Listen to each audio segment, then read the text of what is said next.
Dans le monde de la fitness, on parle souvent du HIIT comme méthode privilégiée pour la perte de poids. Sauf qu'on a vu dans une vidéo précédente qu'il y avait quand même quelques désavantages. Alors moi je vais te parler de l'alternative, le LISS. Le LISS c'est du cardio à basse intensité en régime permanent.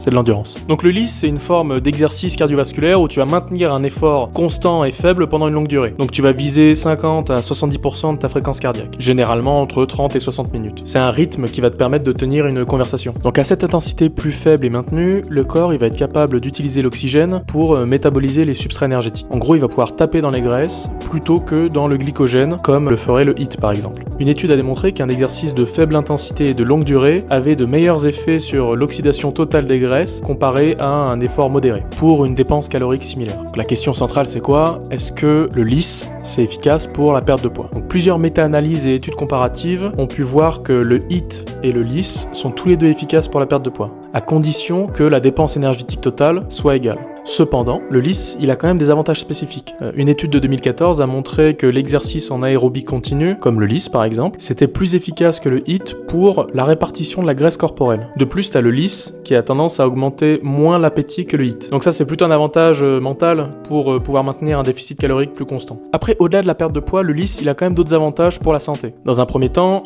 il est plus abordable pour les débutants. T'as pas besoin d'aller cracher tes poumons, tu peux aller faire de la marche par exemple, un peu de marche rapide, plutôt que d'aller faire des pompes et des burpees. Tu veux y aller en douceur, tout en cramant des calories. Ça prend plus de temps, mais ça marche aussi. Donc ça, cette accessibilité, ça favorise une meilleure régularité, ce qui reste le plus important. Le meilleur sport, c'est celui que vous arrivez à faire régulièrement. C'est pas celui qui a été le plus optimisé d'un point de vue scientifique. On n'est pas des athlètes professionnels. Nous, on a envie de perdre du poids, et pour perdre du poids, il faut être régulier. Et ensuite, le LISS, c'est excellent pour la récupération active. Par exemple, pratiquer au lendemain d'un entraînement intense, l'augmentation de flux sanguin dans la zone, par exemple courbaturée, va aider à réparer le muscle et simplement t'aider à mieux te remettre. Et en troisièmement, faire du LISS, ça améliore tes capacités cardiovasculaires aussi. C'est bon pour le cœur, c'est bon pour ta pression, tes taux de cholestérol. Donc en conclusion, le LISS, c'est pas une méthode magique, c'est pas une méthode inférieure au HIIT, c'est une alternative. Si t'as besoin de faire quelque chose de moins intense et que tu veux quand même faire du sport, t'as un peu plus de temps devant toi, fais du LISS, c'est plus accessible, mentalement c'est plus simple. Donc l'approche la plus complète, ça consiste à intégrer une ou deux séances de HIIT dans ta semaine et tu complémentes ça par du LISS.